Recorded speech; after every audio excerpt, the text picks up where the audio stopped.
Welcome to Backstage at the Enharmonic. I am your host, Sean J. Kennedy. Today's guest is world-class trumpet player Chris Coletti, member of the Canadian Brass. I was lucky enough to perform with Chris this past year, over New Year's. We were both members of the Strauss Symphony of America, which presents the Salute to Vienna series across North America. We were contracted to play 4 concerts, one in New York, one in Philadelphia, one in New Brunswick, and one in Bethesda, Maryland. At the first rehearsal up in Manhattan, I was setting up all the percussion equipment, and the various musicians started to come in to the rehearsal venue.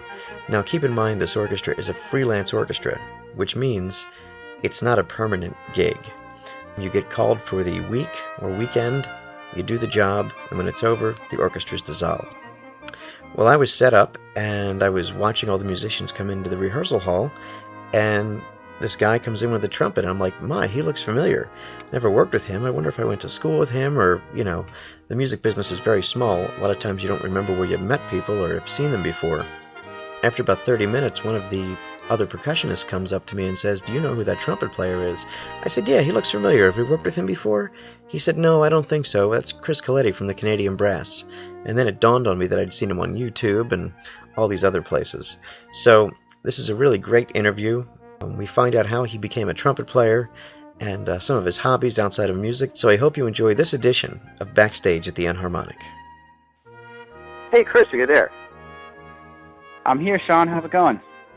Great, man. Thanks for taking some time and doing this interview for me. Really looking forward to it. Absolutely, my pleasure. My honor. Excellent. I usually start with the same question for all of my guests, and I go back to the very beginning because most people that are listening to my guests, they know the thing in their career that made the guest famous. I'm going to go in some other areas and try to find out where you came from. What thing happened to you, and you can recall, like, music was important to me at what age?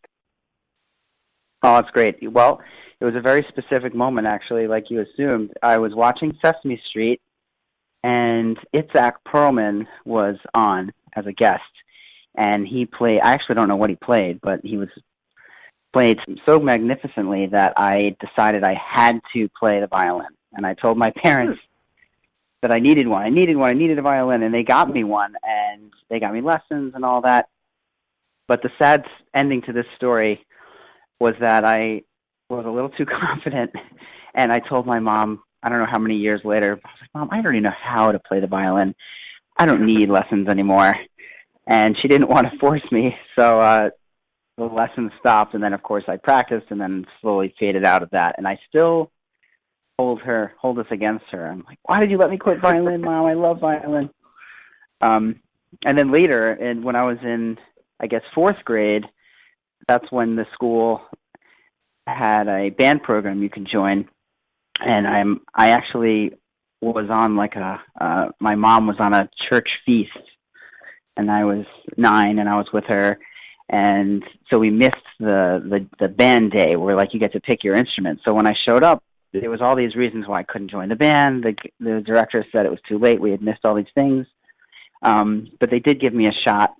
And after some, basic rhythm and pitch tests, just to see if you had some sort of an ear without any training, they let me in, and they asked what I'd wanted to play. And I said clarinet, because my grandfather plays the clarinet. He still plays, actually. He's 90 years old. And he's like, "All right, let me see your hands." And the band director looked at my hands. He's like, "No, your hands are way too small. Trumpet for you." And that's how I started to play the trumpet. That is an interesting story. I didn't expect the violin, then the clarinet, and then the trumpet. That's fascinating. Whereabouts was this? Where did you grow up? So I grew up in Staten Island, New York. I was born in Brooklyn, but that's where I grew up until I was about 17. And just to draw that story full circle, so that same band director, he was an amazing band director. He taught all the best schools in Staten Island. And I became best friends with his son because we're the same age. He was also a trumpet player, although now he's a rocket scientist. But he was also a trumpet player. And now that we're friends, we're still friends. And I was just hanging out with him last week, actually. And I asked him, I'm like, why did you did you really think my hands are too small for the clarinet? I mean, and he was like, oh, no, we had way too many clarinet players. I needed trumpet players. I would always have a couple of band director tricks. And he told me another one that if somebody really wanted to play the clarinet, sometimes he would give it to them without the reed. And they would be blowing on it and nothing would be coming out. Like, yeah, I don't know. This doesn't seem like the right instrument for you. Here, try this trumpet. And then they'd blow through that, and of course we'd get some sort of a sound. Yeah, trumpet's for you. So 20 years later, I heard the truth. Yeah. Through middle school, high school, I guess you were involved in the concert band and orchestras. Was there a marching band component or jazz band or anything like that? There was jazz band. There was no marching band. So in the city, I guess it wasn't as big of a thing. There's less space. So I never did marching band, believe it or not, unlike most Americans. But I hated junior high. So if you're a junior high student and you're listening to this, I'm with you. I just didn't like it. I just felt like it was a hard time to be a kid. But the band was the place where it was still cool to be good at something. Being cool didn't have to be a place, a thing where you didn't care about what was going on in band. In band, being cool meant being good, being prepared, showing up, and making the group experience better for everyone. So I really got into it, and I wound up joining every band that I possibly could. I did a band on weekends. I did a band on weeknights. It was like an after-school program. I did jazz bands, and I basically did every single performance opportunity that was possible. I did them all, and that included all sorts of things. Then I started playing in orchestras, which for most band instrument players, they don't really get to do that till they're older. Yeah, the same band director suggested lessons very early on. I should have mentioned that. And so when I was still 9 years old, I had a private teacher, and I've had one ever since. So when your teacher, I guess it was a lot of fundamentals and stuff, and did they venture away from like the class, like the Arbans, or was it like strictly like legit trumpet, or was there a mix of different stuff in there? You know, I had two different teachers at between elementary school and junior high, and my first teacher was a classical teacher, and he used to play in Michael Jackson's band. I'm not sure. I was too young to know who Michael Jackson was at the time, so I'm not sure if it's true. But I didn't particularly like this trumpet teacher, and I actually almost quit. And my next teacher was a jazz trumpet player. And although I was a little young to be focusing just on one musical style, so my lessons were more classical focused, but he was definitely a jazz trumpet player, and he was awesome and got me really excited about it again. And then his name was Mike Moriali, so shout out to Mike Moriali. And my next teacher after him was the legendary Laurie Frank, who sadly passed away a few years ago, but she was also coming from a commercial background, but with me focused more on just fundamentals. And because my interest, although I loved playing jazz and still do, but my real interest was classical playing. So that was the focus in lessons, yeah. Now, was your love of classical just innate to you, or was it your home life? Like, did your parents listen to classical? Did you go to a lot of concerts? Where did that come from, if you even know? You know, that's a good question, and I think, and who knows if it's nature versus nurture, but my mom swears that when I was kicking around, when I was still in the womb, when I was kicking around, she swears the only thing that would get me to calm down was Bach, mostly, and also Mozart and Beethoven. And to this day, hands down, my favorite composer is Bach. But I digress. Me too. So we're in good company. Yeah. So in your in your formative years, looking back, or did you have aspirations to be a pro musician, or did you want to be like a fighter pilot or something else? Like, what was happening in middle school, high school, all that type of stuff? Well, I probably always wanted to be, whatever I did, I always wanted to be the professional at that. So I took life a little too seriously. I would even, I would go to school dressed up, like if I was in the mood to be a baseball player, I would dress up like a baseball player. One day I went to school with all my clothes inside out. I'm not sure what that was supposed to be professionally, but I'm not sure why my mom let me do all those things. But this trumpet teacher, this first one that I didn't like, was very, very intense. And he would always say negative things. He would always have a lot of negative things to say, which wasn't great. But one day, he was like, "Oh, that was great." Now you got to tell me, do you want to do this? Because you might have what it takes. Do you really want to do this? And he made me decide right there as a 9-year-old whether I was going to be a professional or not. And of course I said yes. I don't know how much I thought about it, but I did say yes, and thinking it would please him. But his response was like, well, good. Now I'll really get on you. And I was like, uh-oh. So, but yeah, so I always took it very seriously, but I sort of always took everything really seriously. And as time progressed, I think it became clearer and clearer that it wasn't that I liked doing everything equally, because as much as I loved doing everything else, I was okay not doing everything else, but I wasn't okay not doing music. So you play trumpet, of course, and other brass instruments. Do you play anything outside of the brass family? I play piano, and I still play. I was 16 years old, and I was dating somebody that was much different than myself. At the time, I was a rebellious young kid. Other than trumpet, I was sort of like doing my own thing and didn't care much about school. And she, on the other hand, had dreams of being a medical doctor. So she was an A student, something I never was, and just worked really hard and was very studious. And she showed me a video of a young, also I think probably even younger than I was at the time, Yevgeny Kissin, playing Tchaikovsky's Piano Concerto No. 1, the one in D flat, and with the Berlin Philharmonic and Herbert von Karajan. It was just unbelievable. The performance was amazing.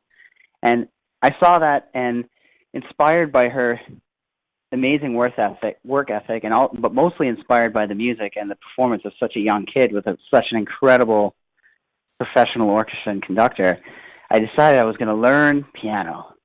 And I felt like I was way too old, and it was impossible to do at this time in my life. Oh, looking back, I wasn't old, but it felt like I was old. It was the oldest I'd ever been before, after all. I decided I was going to teach myself and the youngest I'll ever be. I decided to teach myself those opening chords, which are not hard for a pianist, but for someone that doesn't play piano, it took months to learn. And by the time I finished those, I was accomplished enough to learn the next section. So I taught myself how to play piano with the Tchaikovsky Piano Concerto, basically. Wow. And it was the best, to this day, the greatest decision I've ever made. I don't think there's anything more rewarding I've ever done than teach myself how to play piano.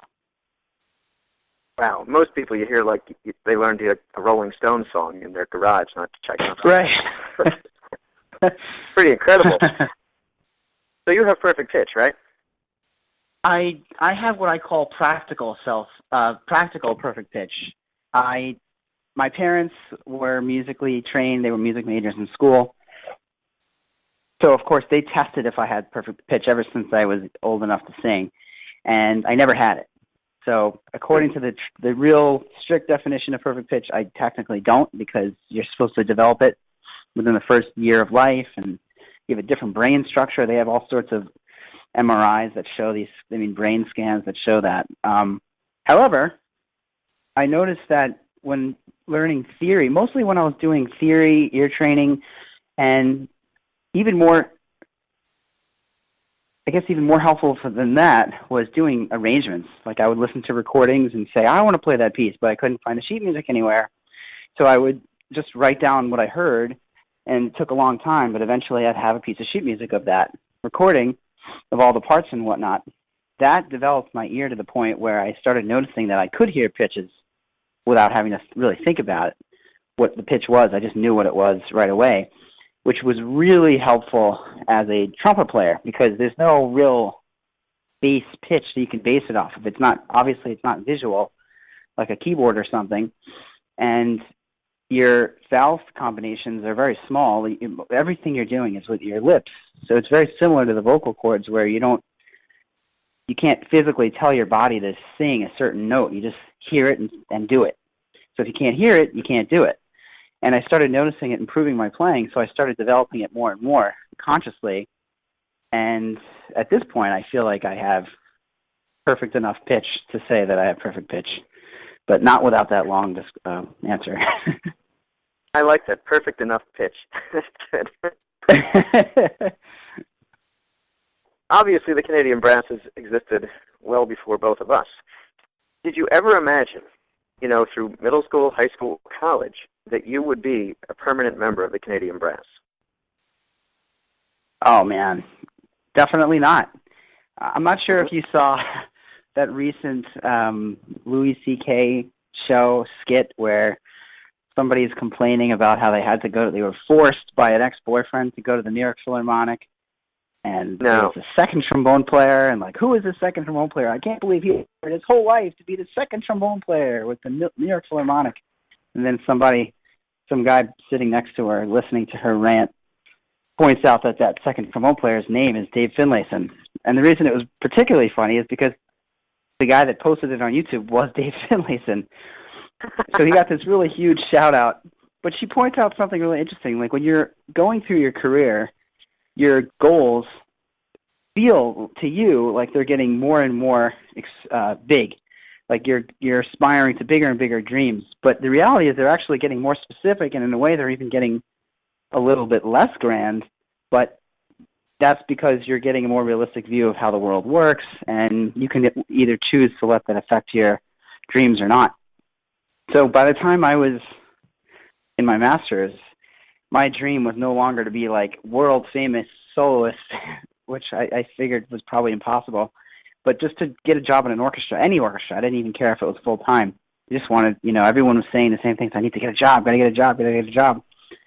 So I was focusing 100% on getting an orchestral job, and I did. It was a part-time orchestra, but and it was very satisfying. But the Canadian Brass thing was amazing because it was first of all, I never even thought I'd even meet these guys, let alone become one of them, and it kind of brought back that childhood dream of doing something big, doing something that will enhance people's lives, not just in an orchestra where I felt like as a trumpet player, I felt a little bit disconnected from the performance itself. I mean, the music is amazing, but I just didn't feel like there was enough glory for what I had dreamed up as a kid. Mm-hmm. I've seen a lot of videos and live performances and stuff with you guys. Where did the high C thing come from? That you sing. So, believe it or not, you think that somebody that knows how to do that would remember the first time it happened, but I don't. I do remember as far back as, I guess I was just entering my master's degree. I was at the music festival, PMF, Pacific Music Festival, in Japan. And they have karaoke, as we say here, karaoke. And we were singing at one of these karaoke places, and I decided to belt out this high operatic version of whatever song it was, and I saw everyone's faces, and I was like, "Wow, this is power. This is great." And that sort of became my my little trick in front of new people. And when a former trumpet player of Canadian Brass and I met, it inevitably came up because he had seen me doing it in parties or anything like that. And he advised me, this is, of course, fast-forwarding to the point where I was auditioning for the group. He was like, yeah, I think that they're going to probably love that, but you probably want to chill with the high singing thing. It is a little weird after all. And I agreed, and it was true, and they liked it. They did see it, but they did react kind of like, well, that was strange. But they came, fast-forward another few years. I'm doing a cadenza in an arrangement of dreidel, and it's a former trumpet player, the original trumpet player of Canadian Brass, Ronnie Rahm, actually did the arrangement. And it starts with a very simple statement of the dreidel theme, and eventually it becomes a little more jazzy, and it winds up running through all these different musical styles, ending in a really fiery klezmer style. And right before the klezmer style is this klezmer style cadenza. And I was putting as much me into it as I could, but the guys kept on commenting. I was still new after all. They kept commenting, I think it's great, but it could have more of you, and it has to sound more Chris Coletti. It's got to have more. It could be better. It could be even more of this. So we were constantly helping each other improve. And one night, instead of playing the high C in the cadenza, I sang it, and the audience totally lost it. And afterwards, they were like, "Okay, it's in the show," and that was it. That's outstanding. Now it's not a Canadian brass show. If Chuck doesn't wind up lying on his back, Chuck's our tuba player, of course, founding member. Yep. And if I don't get to sing a high C, so we have to get it in there somehow every night.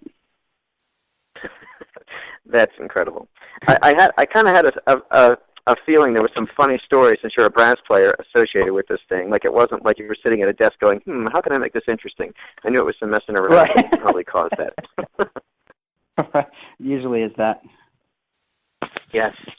Have you ever had a chance to perform with someone or in a setting where, like, I know it might be impossible to narrow it down to one, but have you had a pinch yourself moment, like, I can't believe I'm the guy on this gig doing this in this place?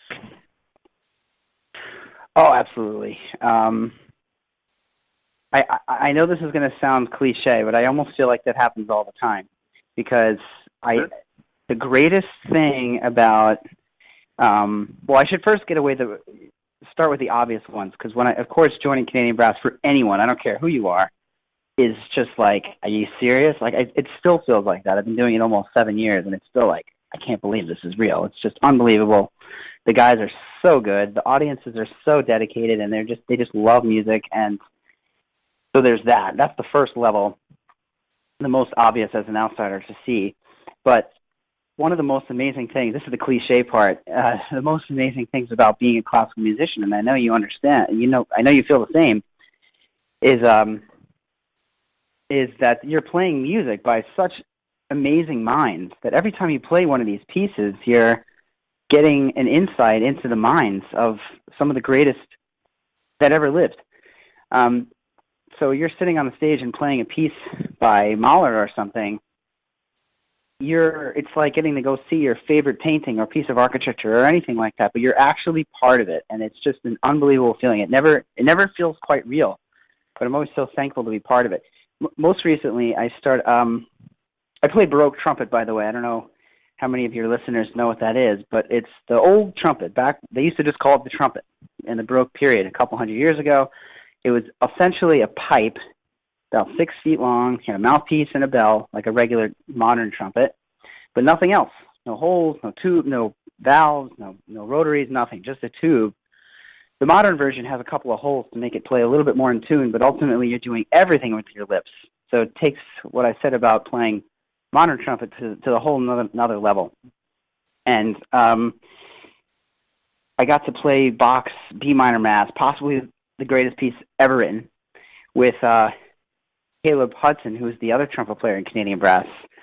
And we were all playing in an orchestra with period instruments, and just not only is that piece just so amazing to play, it feels like if you look at a diamond, just reflecting all these little lights, you become one of those little reflections in a way when you're playing a piece of that quality and of that magnitude. But everyone in the orchestra felt that way too, which is the way music should always be. But a lot of the times when you get into the freelance scene or just in the professional world, people get bored of it, or who knows why. But it's not really that idealistic situation. Like, there's people that are complaining about this or that, and they forget about all the cool things that you're doing.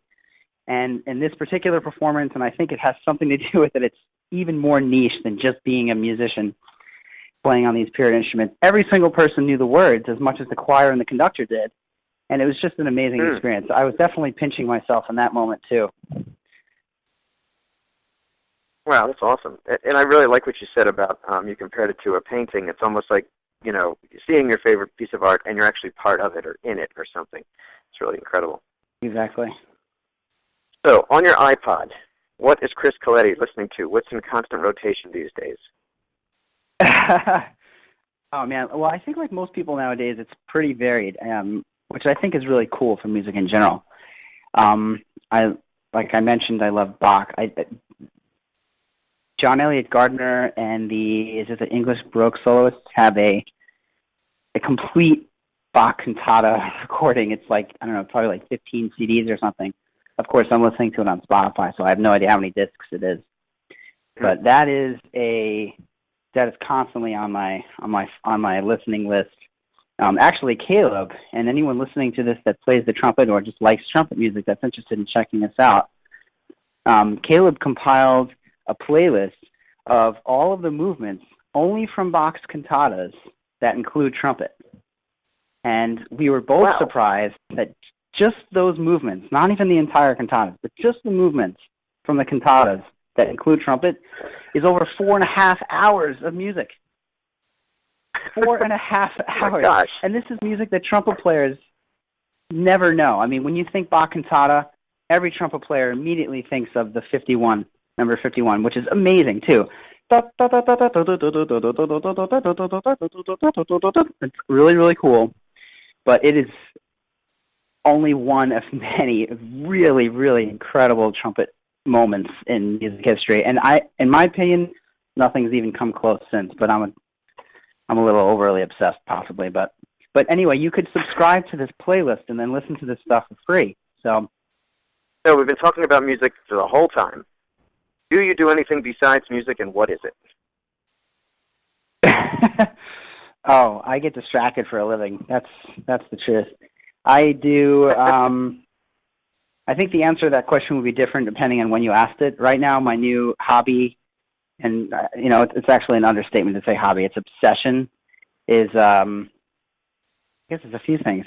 Woodworking, and specifically, I've gotten obsessed with the Japanese style of the ancient Japanese style of woodworking, where you don't use any nails or screws, and usually not even any glue, just really complicated joinery, and all by hand with chisels and saws and whatnot, and also plants. I've been obsessed with plants, and I guess my whole life. I have a lot of plants in my house. My students know this, and I'm always trying to learn how to propagate different trees, and I have these 2 pine trees in front of my house. They're my favorite pine trees. I figured out that they're Norway spruce, if anyone knows trees. They're huge. They're amazing. And the pine cones kept falling all over my deck, so I started collecting them just because they looked nice in a bowl on my kitchen table. Then I started looking up how to extract the seeds, and it turned out that there were ways to actually grow pine trees from seeds. A lot of plants, believe it or not, don't do well from seeds. And but these did. So now on my kitchen counter, there's a fluorescent light and about 100 little baby pine trees growing. So that's, whenever I'm home, those are my babies. Now, does their growth rate depend on the thing that they're in? Like, if it's will they stop, or are they going to be like a field of Christmas trees in your house?